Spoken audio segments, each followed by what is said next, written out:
الحمدللہ رب العالمین والصلاة والسلام علی سید المرسلین اما بعد فاعوذ باللہ من الشیطان الرجیم بسم اللہ الرحمن الرحیم۔ روحانی وظائف چینل کی جانب سے تمام معزز ناظرین کو السلام علیکم۔ روحانی وظائف چینل کی جانب سے آپ سب کو آج 10 محرم الحرام کا مبارک مہینہ، سعادتوں اور برکتوں والا مہینہ جو کہ آ چکا ہے، اس میں کثرت سے عبادت کرنے کا دن مبارک ہو۔ روحانی وظائف کے معزز اور پیارے پیارے ناظرین، 10 محرم الحرام آج کا دن، یوم عاشورہ کا دن، بہت زیادہ برکتوں والا دن ہے۔ 10 محرم الحرام ہمارے پیارے نبی صلی اللہ علیہ وآلہ وسلم کے نواسے حضرت امام حسین رضی اللہ تعالی عنہ نے جام شہادت نوش فرمائی، اور آج کے دن یزیدیوں نے امام حسین رضی اللہ تعالی عنہ کو سجدے کی حالت میں شہید کر دیا، اور وہ وقت فجر کا وقت تھا۔ تو آج کا دن بہت زیادہ خاص ہے۔ آپ نے اپنے گھروں میں سبیل لگانی ہے، پانی کی، ٹھنڈے پانی کی سبیل لگائیے، اور ساتھ میں آپ نے جو ہو سکے پکا کر ایصال ثواب کرنا ہے، اپنے گھر والوں کے لیے بنانا ہے۔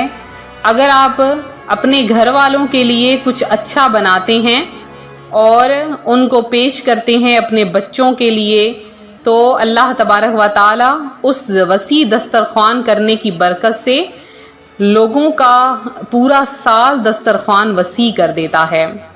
تو عاشورہ کے دن روزہ بھی رکھنا ہے، کیونکہ اللہ تبارک و تعالی اس دن روزہ رکھنے کا حکم فرماتا ہے۔ ایک روایت میں ہے کہ رسول کریم صلی اللہ علیہ وآلہ وسلم سے پوچھا گیا، کون سا روزہ ماہ رمضان کے بعد افضل ہے؟ فرمایا، اللہ تعالیٰ کے مہینے ماہ محرم کے یوم عاشورہ کا روزہ۔ اب سنت یہی ہے کہ 9ویں اور 10ویں کے روزے رکھیں، کیونکہ نبی کریم صلی اللہ علیہ وآلہ وسلم کا 9ویں تاریخ کے روزے کا ارادہ بھی تھا، اور ارشاد فرمایا کہ میں 9ویں کے ساتھ 10ویں کا روزہ ملا لیتا ہوں۔ اس کے علاوہ 10 محرم الحرام کو جتنا ہو سکے نوافل ادا کیجئے کثرت کے ساتھ، اور اس دن آپ نے کثرت کے ساتھ اللہ کا ذکر بھی کرنا ہے۔ بعض لوگ یہ سمجھتے ہیں کہ عاشورہ کے دن کی فضیلت کی وجہ یہ ہے کہ اس میں نبی کریم صلی اللہ علیہ وآلہ وسلم کے پیارے نواسے حضرت امام حسین کی شہادت کا واقعہ پیش آیا۔ اس شہادت کے پیش آنے کی وجہ سے عاشورہ کا دن مقدس اور حرمت والا بن گیا۔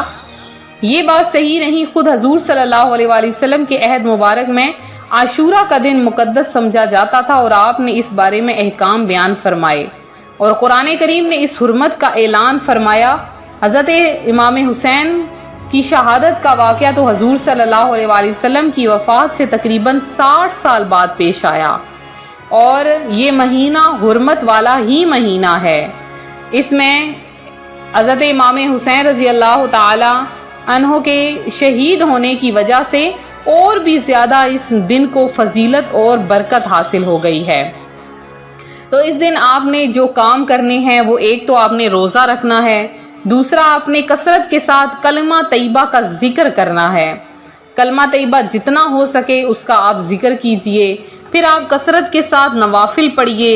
جو کوئی کثرت کے ساتھ نوافل پڑھتا ہے، اللہ تبارک و تعالی اس کو ان لوگوں میں شمار کر دیتا ہے کہ جو کثرت کے ساتھ اللہ کی عبادت کرتے ہوئے ہیں۔ خاص کر کے عاشورہ کے دن عبادت کا بہت زیادہ ثواب ہے، اور پھر جو کلمہ طیبہ پڑھ لیتا ہے اس کی تو برکتیں ہی بہت زیادہ ہیں۔ جو مانگو گے ملے گا، تقدیر سنور جائے گی۔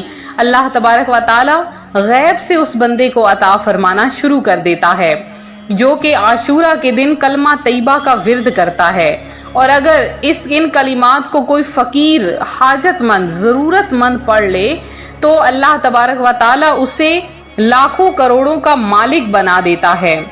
کوئی ایسا شخص جو کہ کسی بری باتوں کا، بدی کا شکار ہو، بدکاری کا شکار ہو، بری چیزوں کا شکار ہو، آج عاشورہ کے دن 1000 مرتبہ کلمہ طیبہ پڑھ لے، یعنی لا الہ الا اللہ محمد رسول اللہ، اس کی برکت سے اللہ تبارک و تعالی اسے